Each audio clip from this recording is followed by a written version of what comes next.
Primeiramente, antes de entrar na teoria da relatividade, nós precisamos fazer uma discussão a respeito de referencial. Então eu me reporto lá à época de Aristóteles, em que a descrição de um movimento por parte de Aristóteles era considerado como dogmas de fé. Ali era puramente, não existia experimentação, né? A experimentação é coisa da época aí de Galileu Galilei. Então, o Aristóteles, bem como os filósofos gregos, vejam só, eles apenas filosofavam a respeito do que eles acreditavam que estava acontecendo. Então, observe ali que os gregos eles acreditavam, né, que a velocidade de um corpo era mantida por uma força. Então, quer dizer, um corpo só poderia estar em movimento se existisse uma força atuando sobre esse corpo. Caso contrário, não.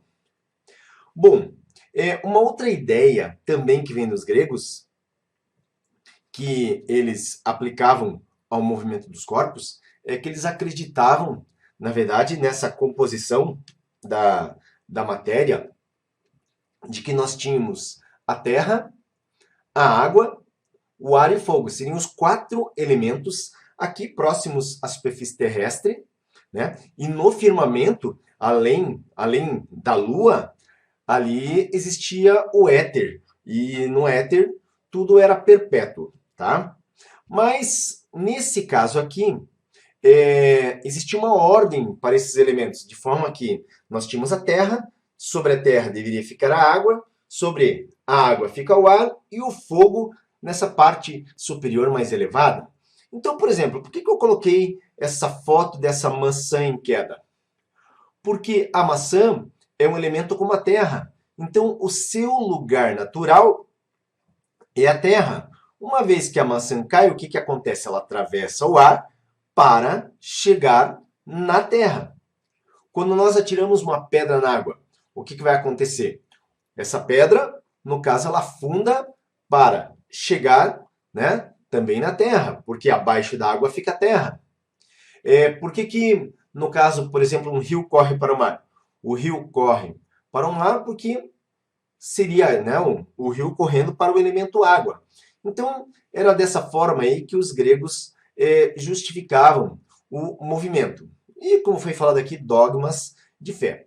Mas, já no caso de Galileu e de Newton, eles se preocupavam, né, em descrever o movimento, e a primeira coisa que eles perceberam era que quando um corpo ele estava em repouso, então a resultante das forças sobre esse corpo era igual a zero. Quando o corpo estava em movimento com velocidade constante, não existia também força atuante sobre esse corpo. Não existia, no caso, a resultante das forças era igual a zero. E somente para movimentos acelerados, então nós tínhamos ali uma força resultante não nula atuando. Bom, Galileu, ele foi o primeiro cara que começou a pensar na questão do referencial. E aqui eu vou apresentar uma ideia que, na verdade, é bastante simples, tá? Porque quando a gente discute a teoria da relatividade, que vai ser apresentada logo na sequência, o que acontece? A teoria da relatividade está associada a uma noção de tempo, certo? Está associada aí a uma noção de tempo. E o que acontece? Quando a gente pega um referencial inercial, tá? Nós consideramos então que livre de uma força resultante, os corpos são encontrados em repouso ou em movimento retilíneo uniforme. E se nós considerarmos qualquer referencial inercial, o que vai acontecer? Nós temos que as medidas de tempo elas devem ser absolutas, não dependendo de referencial. Então, quer dizer, o tempo ele seria síncrono em relação a referenciais. Então aqui eu começo propondo uma ideia em que observe um trem que ele vai se deslocar de uma estação A para uma estação B e existe aí uma pessoa que está fora do trem, na estação, ela olha o relógio e esse relógio marca 9 horas e 5 minutos, como tem uma pessoa também, você pode imaginar um funcionário dessas estações, né, que também vê a hora, 9 horas e 5 minutos, e o maquinista do trem, ele também, quando parte porque ele vê a hora 9 horas e 5 minutos. Aí o que, que acontece? Ocorre a viagem, e quando esse trem chega, então o funcionário que está na estação A, se ele olha o relógio, ele enxerga 10h35, bem como o funcionário da estação B, que estariam em repouso nessas estações, e o maquinista do trem também ele avista o horário de 10h35, né? Dando aqui uma ideia total da sincronia do tempo, uma ideia do tempo absoluto, porque nós consideramos aqui referenciais diferentes, tá? Então, pode ver que essas medidas de tempo, elas independem do referencial. Bom, no caso, para Isaac Newton também, nós podemos considerar o seguinte, o Isaac Newton também colocava, né, a questão dos referenciais serem equivalentes. E a ideia que eu vou colocar para vocês aqui é o seguinte, imagine uma pessoa que ela está parada sobre uma plataforma e ela tem uma bola e ela lança essa bola verticalmente para cima. Com uma velocidade inicial V0, essa bola sai da mão dessa pessoa. E existe uma outra pessoa dentro de um ônibus, por exemplo, que trafega com uma velocidade constante V. Isso aqui é muito importante, tá? Essa velocidade V é uma velocidade constante. E essa pessoa também arremessa essa bola para cima. Para facilitar as coisas, vamos considerar a mesma bola sendo arremessada verticalmente para cima com a mesma velocidade.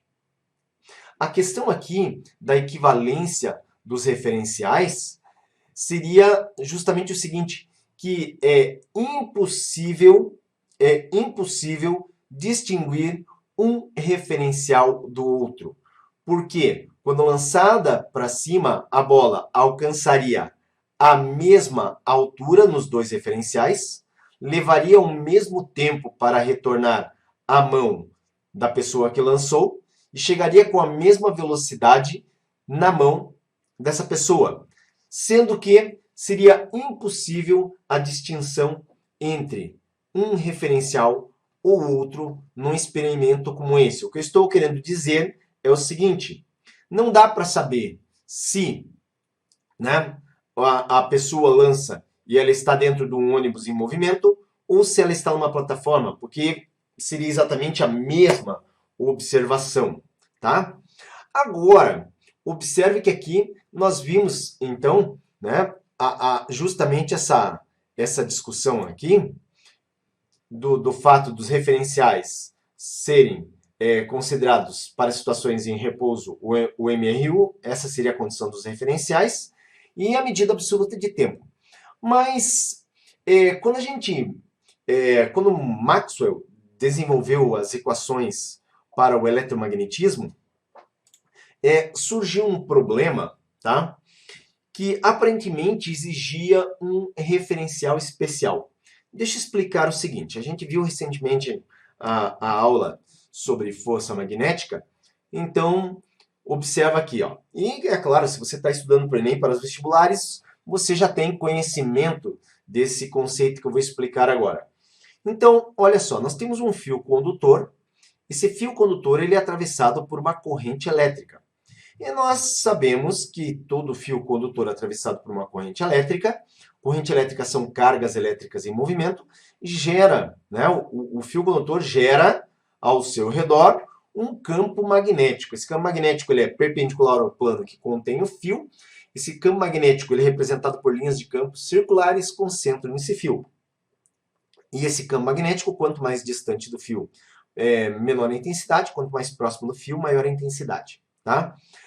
Sabemos também que a corrente elétrica ela é composta pelo movimento dos elétrons. Porém, os elétrons se movimentam em sentido oposto ao colocado para a corrente elétrica aí. O que mais que nós sabemos? Nós também temos aqui conhecimento de que quando nós temos uma partícula elétrica, então uma partícula carregada eletricamente, se essa partícula está em movimento nas vizinhanças desse fio condutor, ela pode ficar sujeita a uma força eletromagnética, tá? Agora, ou uma força magnética. Nesse caso aqui, o que nós temos? A situação proposta é que nós temos uma partícula carregada eletricamente que se movimenta verticalmente para cima nas proximidades do fio. Observando o ponto em que essa partícula se encontra, nós sabemos que o fio gera um campo magnético e esse fio, nesse ponto também, né, se a gente pensar que aqui o fio está disposto aqui verticalmente, nós temos um campo magnético entrando no plano. E observe que sendo V e B vetores perpendiculares entre si, nós temos uma força que vai aparecer num plano perpendicular a V e B, e que seria a força F aqui empurrando essa partícula para longe do fio. Tá, até aqui tudo bem. E vamos considerar que tudo isso que eu expliquei faz parte de um referencial S.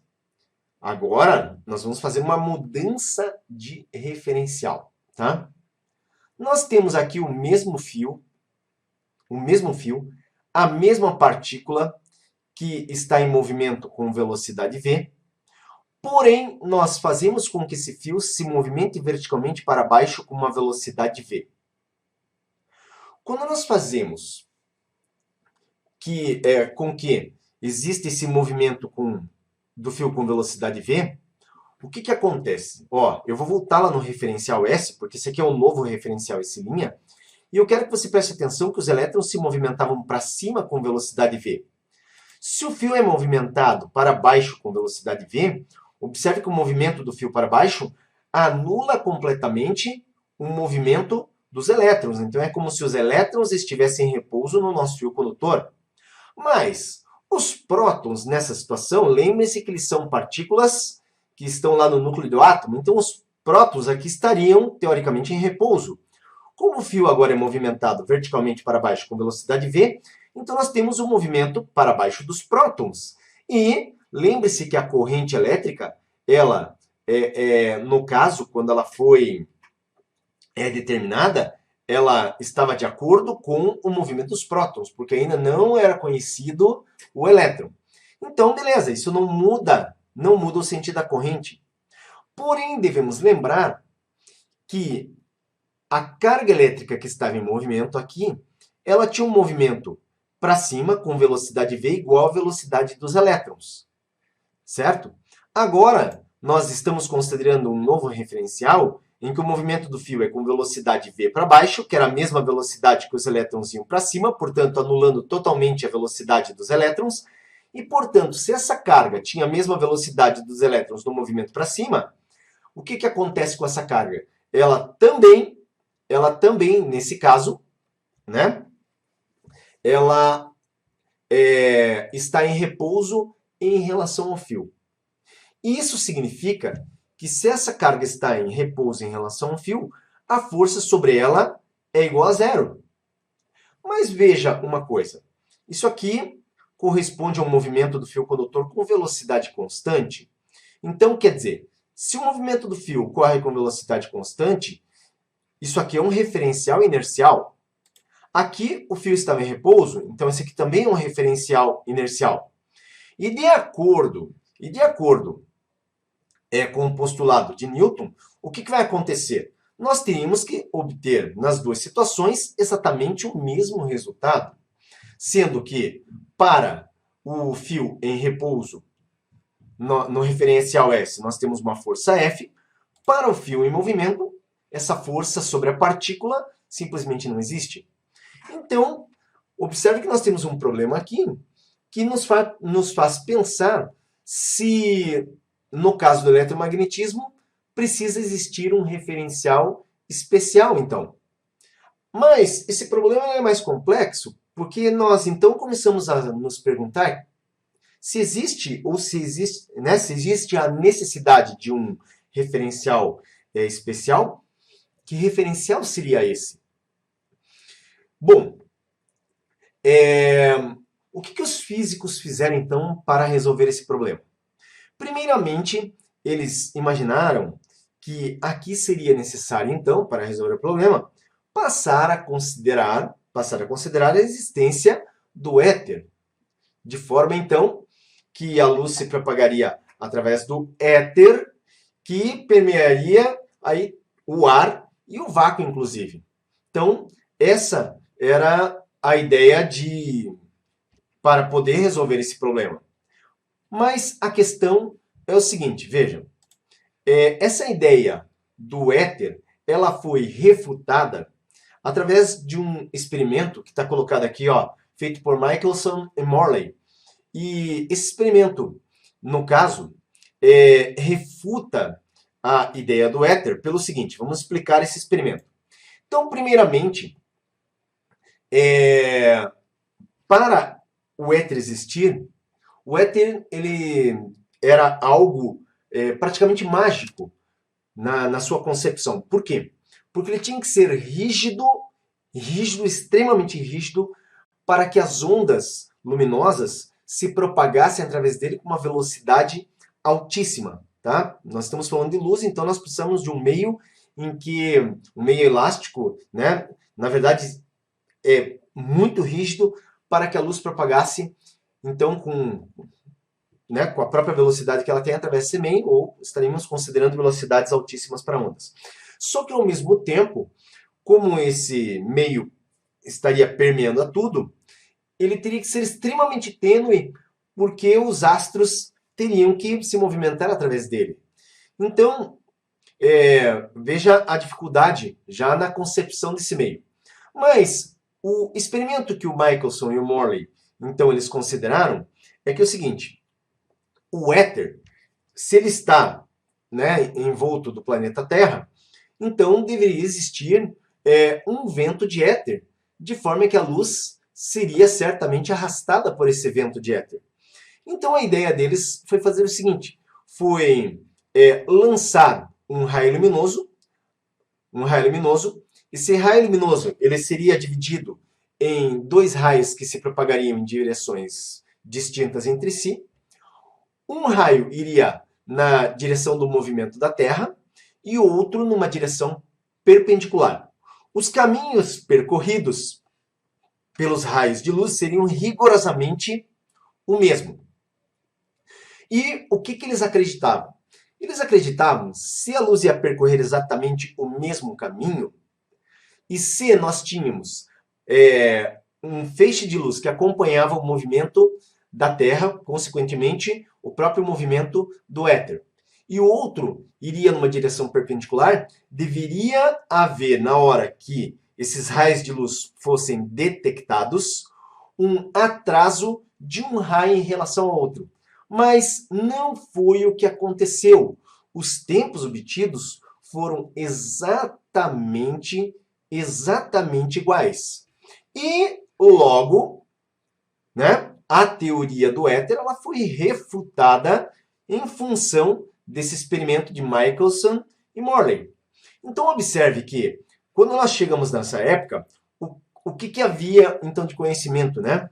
Aqui, a ideia do éter já estava refutada, experimentos também já tinham mostrado que a velocidade da luz era uma constante universal e essa velocidade determinada com exatidão era de 299.792,55 km por segundo, tá? Mas, refutando o éter, voltávamos a ter aqui um problema que não conseguia explicar novamente o problema do eletromagnetismo, exigindo aí um referencial especial, então, só para o eletromagnetismo. Esse problema foi solucionado através de dois matemáticos, o Hendrik Lorentz e o Jules Poincaré. E, nesse caso aqui, eles desenvolveram uma relação matemática, um conjunto de relações, em que eles introduziram o chamado fator de Lorentz. E esse fator de Lorentz, ele, então, no caso, conseguia fazer aí a correção entre referenciais, tá? Entre referenciais. E deixa eu mostrar aí como funcionava essa ideia. A conversão de Galilei de um referencial S para um referencial S', podemos imaginar um referencial S em repouso e um referencial S' em movimento com velocidade constante, ele colocava, então, o seguinte, que x' seria x menos vt. A conversão de Lorentz entre esses referenciais, então, já introduzia o fator de Lorentz. Onde, no curso Física em Box, eu faço a dedução, né, como que se chega nesse fator de Lorentz, mas aqui, nessa live, até porque é uma dedução matemática um pouquinho chata, bem trabalhosa, então aqui eu apenas vou apresentar aqui a fórmula matemática do fator de Lorentz, onde o fator de Lorentz, então, é 1 sobre a raiz de 1 menos v, que seria a velocidade considerada aí para o referencial, dividido por c, tudo isso elevado ao quadrado. Então, primeiramente, precisamos considerar uma coisa aqui. Como a velocidade de v é menor do que a velocidade de c, então sempre nós teremos o fator de Lorentz como algo maior do que 1. É um valor numérico e sempre maior do que 1. Então guarde bem que esse fator de Lorentz ele não pode ser 0, alguma coisa, é sempre maior do que 1. E, naturalmente, se v for muito menor do que c, a equação de Lorentz acaba se resumindo à própria conversão de referenciais proposta aí por Galileu, ou por Newton, né? Eles, digamos assim, que trabalhavam nessa questão do referencial inercial. Bom, aqui, né, essa segunda V menor que C, observe que se V é muito menor que C, nós temos aqui somente dentro da raiz 1 e 1 sobre 1, nós teríamos o fator de Lorentz valendo 1, o que leva a segunda equação para o que vemos aqui na primeira, x' igual a x menos vt.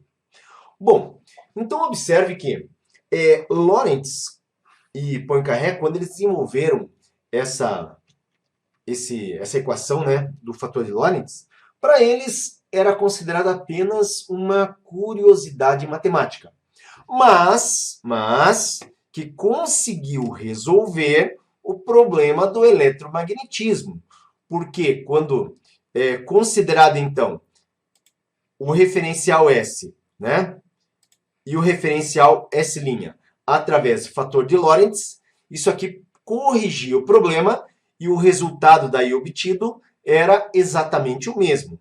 Bom, mas, como eu estava comentando, eles consideravam aqui que era apenas uma espécie de curiosidade matemática. E, no caso, o Albert Einstein, ele desenvolveu a teoria da relatividade e a base que ele considerou foi justamente os trabalhos ali para isso, né, de Lorentz e Poincaré. Então, eu vou agora apresentar a teoria da relatividade e vocês vão ver, né, que esse fator de Lorentz aqui ele é fundamental para a compreensão da teoria da relatividade. Então, olha só. A relatividade de Einstein ela é sedimentada em cima de dois postulados. Então, os postulados seriam o seguinte. O primeiro diz que as leis da física são as mesmas em todos os referenciais inerciais.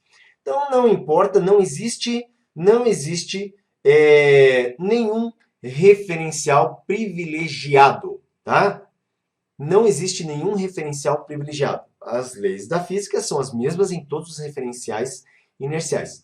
Observe que naquele problema do eletromagnetismo, o que existia era, ou aparentemente existia, era um referencial privilegiado, né? Coisa que foi derrubada então aqui pelo primeiro postulado de Einstein. Então as leis da física são as mesmas em todos os referenciais.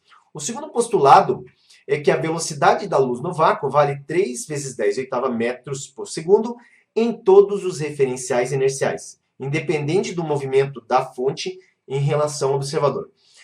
Veja que o segundo postulado, se houvesse, né, considerando o movimento da fonte em relação ao observador, e para esse valor da velocidade da luz só fosse possível observá-lo de algum referencial especial,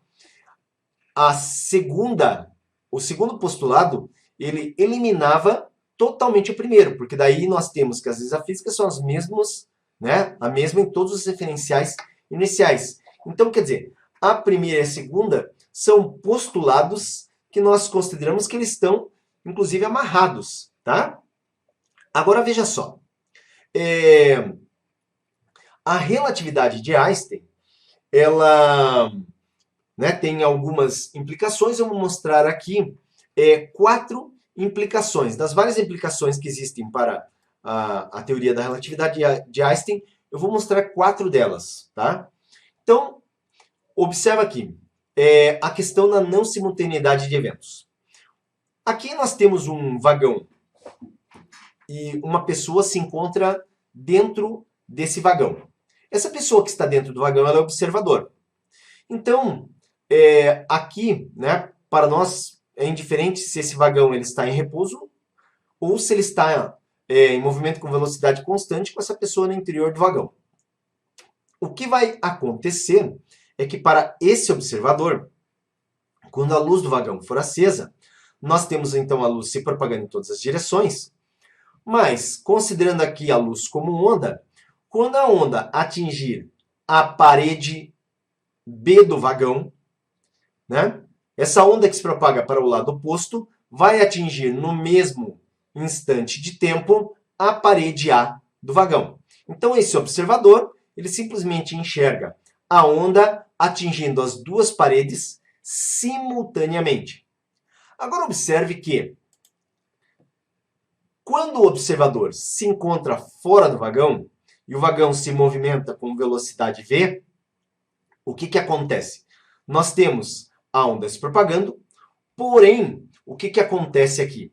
Em função do movimento do vagão com velocidade v, observe que aqui a onda vai atingir primeiro a parede A, porque essa parede A ela se aproxima da posição da lâmpada do instante em que a lâmpada foi acesa. Então, se você observar os dois desenhos, veja que a distância aqui ela seria, né, encurtada em relação à parede B, que gradativamente se afastou da posição da lâmpada. Então, para esse observador, não existe simultaneidade, né, para a onda luminosa que alcança a parede B e a parede A. Então, o primeiro fato constatado através da teoria da relatividade de Einstein seria justamente essa não simultaneidade de eventos. Agora, olha só. Nós temos um segundo evento que corresponde à chamada dilatação do tempo, tá? Então, lembre-se que eu estou aqui comentando de 4 eventos que eles fogem ao senso comum. E uma das mais curiosas, realmente, é a questão da dilatação do tempo. Bom, para explicar a dilatação do tempo, observa o seguinte, eu não vou fazer todo o desenvolvimento matemático, porque ele também é um pouquinho complexo, mas a ideia é o seguinte, olha só. Quando nós acendemos, né, imagine a situação inicial do vagão parado, tá? Esquece um pouquinho, tá? Deixa eu fazer o seguinte nessa explicação. Então, a figura que eu tinha anteriormente, se você olhar aqui, era o vagão e mais à frente, ele já se movimentando, né? 2 posições para o vagão. Mas eu quero que você olhe primeiro somente o vagão e imagine que esse vagão está em repouso. Esse vagão estando em repouso, o que acontece? A luz para, né?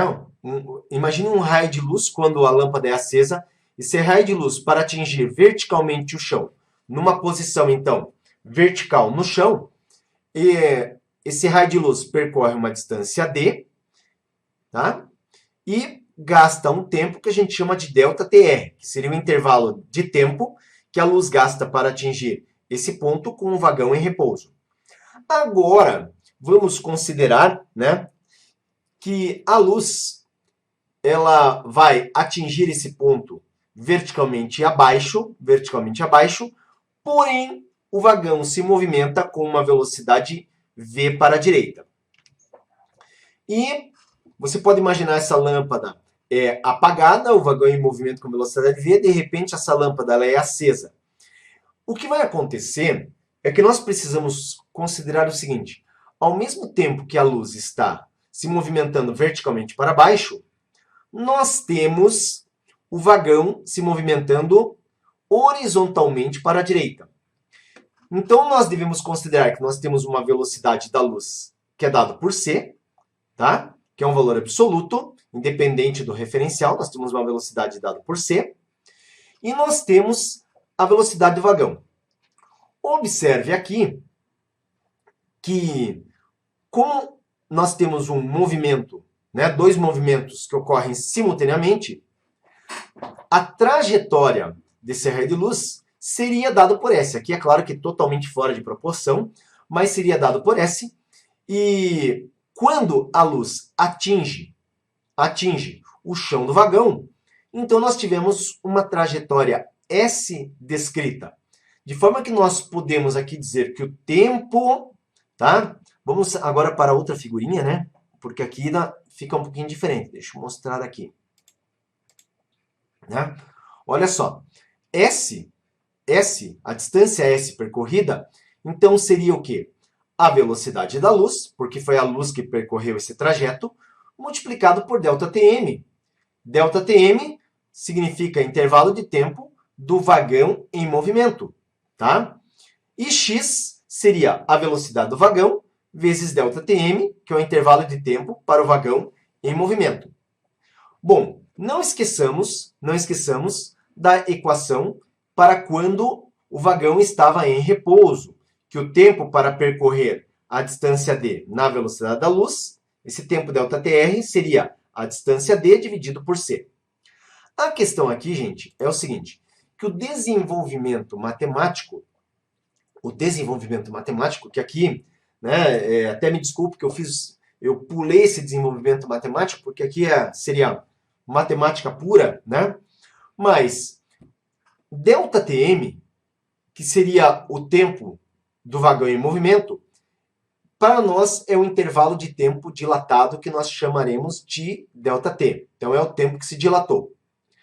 ΔTr é o intervalo de tempo próprio, que é aquele intervalo de tempo da luz que sai da lâmpada e chega no chão quando o vagão estava em repouso.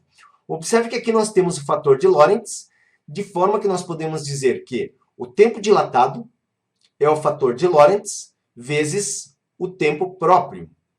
E o fator de Lorentz, lembrando seu valor aqui, 1 sobre a raiz de 1 menos v sobre c elevado ao quadrado. Então, olha só, lembrando que o fator de Lorentz ele é sempre maior do que 1, então nós teríamos aqui um resultado em que a gente vê que os tempos ΔT e ΔT0 não podem ser iguais. E o que ocorre é que, para o referencial em movimento, o tempo demora mais para passar. Então, quando o tempo seria, no caso aqui, um intervalo mais lento, certo? Um intervalo mais lento. E para ilustrar essa dilatação do tempo, né? Para ilustrar essa dilatação do tempo, existe o chamado paradoxo dos gêmeos. Então aí foi imaginado uma situação em que, no caso, nós temos aqui dois irmãos gêmeos. Esses dois irmãos gêmeos, um fará uma viagem com uma velocidade alta, tá? Uma velocidade aí de 1/10 da velocidade da luz, alguma coisa assim. E o outro irmão gêmeo ficará na Terra. Então, nós vamos pegar aqui o referencial do irmão astronauta, aquele que vai na nave. E o que acontece? Então, a nave parte com uma velocidade alta, vai até um certo ponto de espaço, depois retorna. E o que acontece? Para quem estava na nave, o sentimento é que se passaram apenas 3 anos. Porém, houve aqui, então, a ideia de uma dilatação do tempo. de forma que o irmão que ficou na Terra, para ele o tempo, que foi o tempo real, acabou sendo um tempo muito maior, tá? Então, olha só, o irmão da Terra, ele viveu o tempo real, que foi um tempo longo, enquanto que o irmão que estava na nave, viajando, né, numa velocidade, por exemplo, 1/10 da velocidade da luz, então ele experimenta a dilatação do tempo, de forma que para ele o tempo passou de forma muito mais lenta, tá? E que foram apenas, na sua concepção, 3 anos, tá ok? Então essa é a ideia do paradoxo dos gêmeos. Agora veja só, um outro fator a ser considerado a partir da teoria da relatividade seria a contração do tempo. Nessa contração do tempo, observe que nós temos aqui, ó, um referencial S, tá?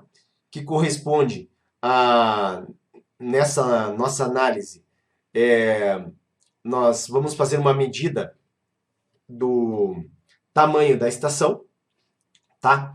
Então nós temos uma estação de trem de tamanho L0 e nós temos um trem também que tem o mesmo tamanho da estação. Imagine só, esse trem ele vai cruzar a estação com uma velocidade de 0,5 c, né, metade da velocidade da luz. E aqui nós temos um observador, que está no referencial S, em que para ele, tá? Para ele, o trem vai demorar t segundos para passar completamente por essa estação.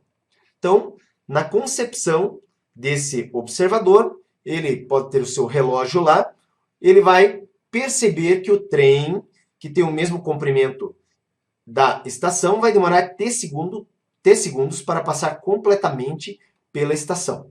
Mas, considerando um referencial S', onde o observador se encontra dentro do trem, portanto, esse observador está em movimento com uma velocidade 0,5 de c, ele experimenta o quê? Observe, ele está num referencial em movimento com uma velocidade alta. Então, ele experimenta a dilatação do tempo, de forma que, para ele, o tempo demorou mais para passar, tá? O tempo demora mais para passar pela estação. E, desse modo, nós temos a relação entre L e L0, porque em função dele pertencer a esse referencial que está em movimento, tá, com uma alta velocidade, os valores observados para o comprimento da estação pelo observador parado no referencial S, ele vê L0. Quem está no trem vê um valor L, que são diferentes entre si. Então, observe aqui que quem está no referencial S, onde o comprimento é L0, está associado ao tempo próprio t. E quem está no referencial S', tá? Onde nós temos esse tempo dilatado, ele tem uma medida de L, e para ele o tempo passa o quê? De forma mais lenta. Nós sabemos aqui que t' corresponde, então, ao valor de t dividido pelo fator de Lorentz, tá? E se eu isolo o fator de Lorentz, eu tenho, então, que o fator de Lorentz é t dividido por t'. Se nós considerarmos que a velocidade de movimento do trem é exatamente a mesma nos dois referenciais, então essa velocidade, tá? Essa velocidade seria o quê? L0 dividido por t, né? Que seria o tempo gasto para passar por frente da estação. E aqui, L dividido por t', correspondendo à mesma velocidade de movimento. Agora, se nós igualarmos pela velocidade, aqui a matemática é mais simples, né? Então, igualando, nós teríamos L0 sobre t.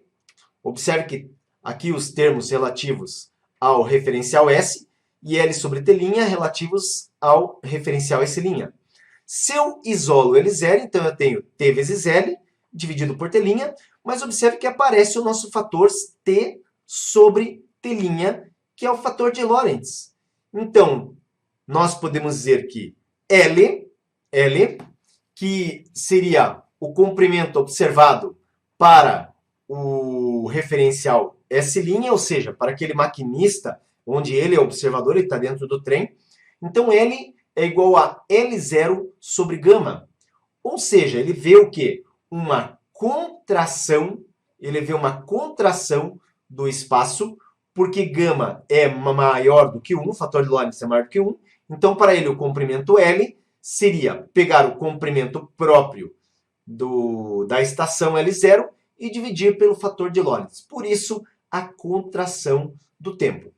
E ainda, uma outra consequência que nós temos aqui da teoria da relatividade seria o efeito Doppler relativístico, onde, não sei se você sabe, até mesmo os estudos que levaram à constatação de que o universo está em expansão seria a partir do Doppler, né, do efeito Doppler relativístico, em que, observe aqui uma estrela qualquer no céu, e hoje em dia nós sabemos que se essa estrela ela se aproxima da Terra, os nossos telescópios, hoje em dia eles percebem essa diferença de coloração.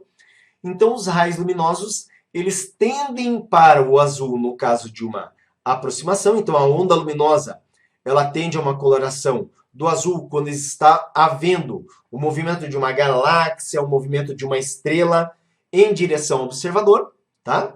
E quando existe o afastamento, essas ondas luminosas tendem para o vermelho. Bom, a equação aqui que permite calcular essa frequência que nós teríamos como uma frequência percebida é muito parecida com o efeito Doppler do som. Tá? Observe que aqui a frequência percebida seria a frequência original, e que multiplica a raiz, né, de aqui a velocidade da luz, mais ou menos velocidade da fonte, tá, que seria daí a galáxia, o planeta em movimento, dividido por velocidade da luz, mais ou menos essa velocidade da fonte. Então está aqui explicado os termos da equação. F, frequência percebida, F0, frequência original, C, velocidade da luz e V, velocidade da fonte. Então aqui, a ideia principal do efeito Doppler relativístico, né, para a luz seria essa compreensão que os astros, quando estão se aproximando, os telescópios vão captar uma luminosidade que tende para o azul, e quando estão se afastando, a captação é de uma luminosidade que tende para o vermelho. Bom, por exemplo, questões que envolvem vestibular e também, né, o próprio Enem, não exigiria de forma alguma o cálculo dessa frequência, mas o conhecimento da coloração em função da aproximação ou afastamento, sim. Tá? Então, olha só. Aqui, ainda, nós temos o conceito da massa e da energia relativística. Deixa eu passar aqui. Nós temos aquela famosa equação de Albert Einstein, que é a equação da energia. Mas para eu apresentar a equação da energia, vamos fazer uma consideração a respeito da massa. Tá?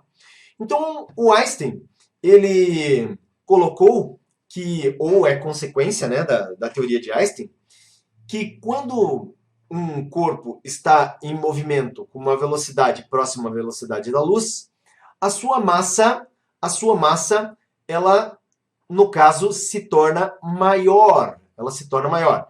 Então, aqui nós temos m0 como sendo a massa de repouso de um corpo qualquer, e m seria a massa relativística. Observe que aqui, ó, m0 está dividido por esse fator, que é exatamente o quê? O fator de Lorentz, né? Dividido por esse termo, e 1 sobre esse termo, né, corresponde ao fator de Lorentz. Então, como o fator de Lorentz sempre é maior do que 1, observe que a massa relativística, então, ela é maior que a massa de repouso. Bom, o que acontece aqui, que é importante considerar, que esse fato ele vai limitar que nenhum corpo pode ter uma velocidade que seja maior do que a velocidade da luz. Porque, olha só, se nós pegarmos pela segunda lei de Newton, onde força é igual a massa vezes aceleração, o que nós temos? Se nós considerarmos, então, uma massa crescente, tá? Um corpo que está com a massa crescente, à medida que essa massa ela cresce e tende ao infinito, o que vai acontecer para que nós tenhamos essa força constante? Nós teremos uma aceleração que tende a zeros, né? Porque massa e aceleração são inversamente proporcionais. Então, à medida que um corpo ele ganha cada vez mais velocidade, quanto maior a velocidade de um corpo, maior a sua massa relativística. Então, quando a massa, né, de um corpo ela cresce de forma que esse corpo movimento tem uma velocidade se aproximando do valor do valor da velocidade da luz, nós temos então essa massa tendendo ao infinito e essa aceleração aqui ela vai se tornando desprezível. Ela vai se tornando desprezível de forma que para que esse corpo ganhe velocidade, por isso a força F aqui, o que nós teríamos que ter? Nós teríamos que ter aqui, né, uma aceleração, só que essa aceleração ela está tendendo a um valor desprezível, de forma então que não há como passar a velocidade da luz. Então fica aqui limitado a velocidade da luz com a maior velocidade possível para o universo, tá? E nesse caso, observe que o Einstein, ele, né, talvez a equação mais famosa que exista, não sei se é força igual a massa vezes aceleração, grande parte das pessoas não entende essa equação, mas a MC, né, E igual a MC ao quadrado, acredito das equações de física é a mais famosa que existe, que aparece aí nas camisetas, né, que se perguntar aí para um leigo de uma equação, é muito provável que seja essa a única equação que ele conheça ou tenha na lembrança ali. Mas o Einstein, então, ele coloca que existe uma equivalência de massa em energia. Essa equivalência entre massa e energia é dada por essa equação. A energia é a massa multiplicado pela velocidade da luz elevado ao quadrado, certo? E E0 aqui seria equivalente da massa em repouso. Então, a massa em repouso vezes a velocidade da luz ao quadrado daria a energia de repouso. Não sei se você tem ideia disso, mas, por exemplo, se nós pegarmos uma formiga e considerando a massa que tem uma formiga, uma massa bastante pequena, né? Mas fazendo o produto da massa de uma formiga pela velocidade da luz elevada ao quadrado, o equivalente em energia seria uma quantidade de energia elétrica, que poderia, no caso, fornecer energia elétrica para uma cidade de 1 milhão de habitantes durante 4 anos, né? Então é uma coisa assim estupidamente alta, para se ter ideia. Essa equivalência de massa e de energia. E é por isso, né, por esse motivo, que existe tanta energia ali confinada e que é, digamos assim, liberada em reações nucleares, né? Por isso que as reações nucleares elas são ao mesmo tempo tão poderosas e perigosas, justamente pela quantidade de energia que é liberado nessas reações. Então, olha só, considerando um corpo em movimento com uma altíssima velocidade, ele passa a ter uma energia relativística, de forma que essa energia relativística, então, seria o fator de Lorentz multiplicado pela massa de repouso vezes a velocidade da luz elevado ao quadrado, certo? Então, o fator de Lorentz será obtido aqui, justamente considerando qual é a velocidade de movimento do objeto, inserido aqui nessa equação, vai nos fornecer o fator de Lorentz. E aí a gente tem a energia, o valor da energia relativística em função da massa de repouso e da velocidade da luz elevada ao quadrado. Então é assim que a gente determina o valor da energia relativística para os corpos que estão em movimento. Bom, gente, está faltando agora apresentar, né, na continuidade, a teoria da relatividade geral. Então, a teoria da relatividade geral, ela foi proposta em 1916 pelo Einstein, tá? Em 1916. E essa teoria, então, ela trata dos fenômenos físicos observados, olha só, a partir de referenciais não inerciais, isto é, acelerados. É muito importante que você compreenda que a teoria da relatividade restrita ou especial, ela é aplicável a referenciais, no caso, inerciais. E aqui o Einstein ele responde justamente a uma pergunta. Ah, mas e se o referencial, então, estiver em movimento acelerado? Aqui, ó, a teoria geral da relatividade responde justamente essa questão. Se nós tivermos um referencial com movimento acelerado. E o Einstein ele traz aqui uma coisa muito curiosa. Pouquíssima gente conseguiu compreender essa ideia na época, né? Uma ideia até hoje muito difícil de ser compreendida. Mas o Einstein coloca o seguinte: ele coloca um princípio da equivalência, em que se nós imaginarmos aqui um elevador, esse elevador está em movimento acelerado, tá? Em movimento acelerado. A aceleração seria vertical para cima. Aqui é conveniente a gente dizer que essa aceleração seria igual à aceleração da gravidade na superfície da Terra, por exemplo. Eu estou escrevendo aqui que A é igual a menos G, pelo simples fato desse elevador ele estar acelerado verticalmente para cima em sentido oposto ao sentido da aceleração da gravidade, por isso o valor de menos G.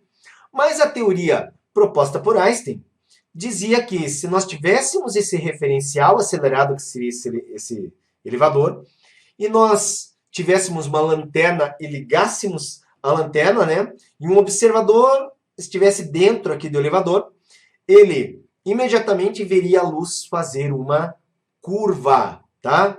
Em função do movimento acelerado desse referencial. Bom, por que a gente coloca a situação do elevador? Porque se nós eliminarmos agora a questão do elevador, tá? De forma que aqui você tem que considerar que esse elevador ele blinda essa luz de qualquer outro efeito. Então, quer dizer, o único efeito que age sobre o raio luminoso, né, não teria o efeito da gravidade, seria apenas algo blindado, onde teríamos apenas a aceleração A. A luz ela seria desviada em função do movimento desse referencial não inercial, tá? Ela fazer parte desse referencial não inercial. Agora, considerando a situação apenas da gravidade, tá? Da gravidade, o que acontece?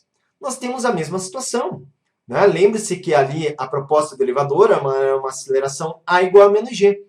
E o que vai acontecer? O que vai acontecer, então, em função da aceleração da gravidade, é o desvio da luz.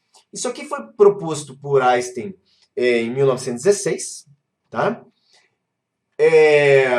A comprovação veio em 1919, a partir da observação de um eclipse total do Sol. Esse eclipse, na época existiram dois lugares privilegiados. Um foi em Sobral, aqui no Brasil, lá no Ceará. Sobral, tem alguém de Sobral assistindo a live aí? Não, se for de Sobral. E o outro local foi na África.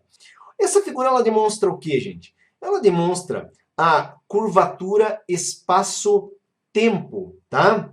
A curvatura espaço-tempo, onde a luz teria sua trajetória deformada em função da gravidade que existe em torno de corpos massivos. Então, hoje em dia, nós sabemos que corpos massivos, né? Quando eu falo corpos massivos, eu me refiro a corpos de massa muito grande, como planetas, como Sol, como estrelas, né? Maiores que o Sol aí, como os buracos negros, as anãs brancas e assim por diante. Mas olha só, a luz então, o espaço-tempo em torno de corpos massivos ele é deformado, o que implica numa mudança de trajetória da luz. E aqui, então nós temos um exemplo que corresponde à lente gravitacional. A lente gravitacional, seria a possibilidade, então, de nós termos de avistar um objeto no espaço em que ele se encontra atrás de um outro objeto. Então, quer dizer, teoricamente, nós teríamos a visão obstruída. Mas em função desse desvio que a luz sofre, né, por causa da curvatura espaço-tempo, é possível ver o objeto por causa de uma projeção. Então, veja só. Aqui nós temos o telescópio, tá? Nós temos o telescópio. Ele capta aí as imagens do universo. Nós temos aqui uma anã branca obstruindo uma estrela, tá? Que está na sua posição verdadeira. Essa estrela emite luz para todo o universo, e aí tem aquele raio de luz, ou aquela parcela de raio de luz que sai dessa estrela numa direção, é desviado pelo campo gravitacional da anã branca e muda a sua direção e é captado pelo telescópio.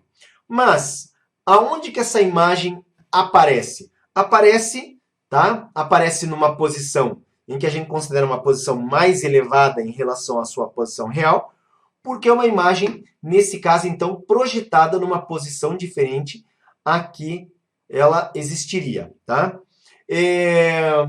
Então, isso aqui foi previsto já em 1916 pelo Albert Einstein, em 1919 foi comprovado, tá? Aqui eu trouxe uma outra imagem que fala da composição de observações feita pelos telescópios Alma e Hubble, que mostra a galáxia, né? Aqui tem o nome da galáxia, SDP81, que está a 12 bilhões de anos-luz da Terra.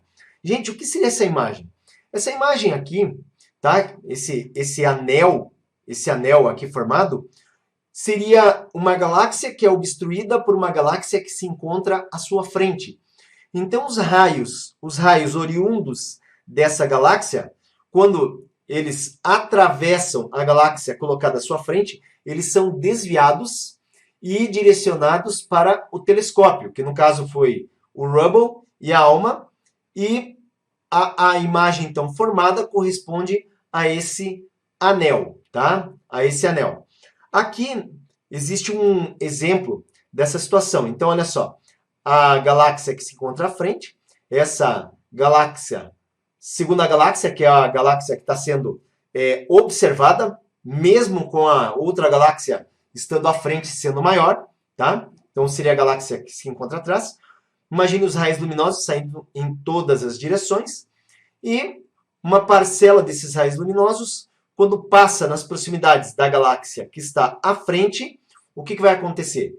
Esses raios são desviados, são captados pelos telescópios e nós temos aqui a projeção formando o chamado anel aqui, que é aquela ideia da lente gravitacional, então, tá? Nós temos esse anel formado, que é a visualização dessa galáxia que se encontra atrás da primeira, mas que foi possível aí, né, de ser, inclusive, descoberta.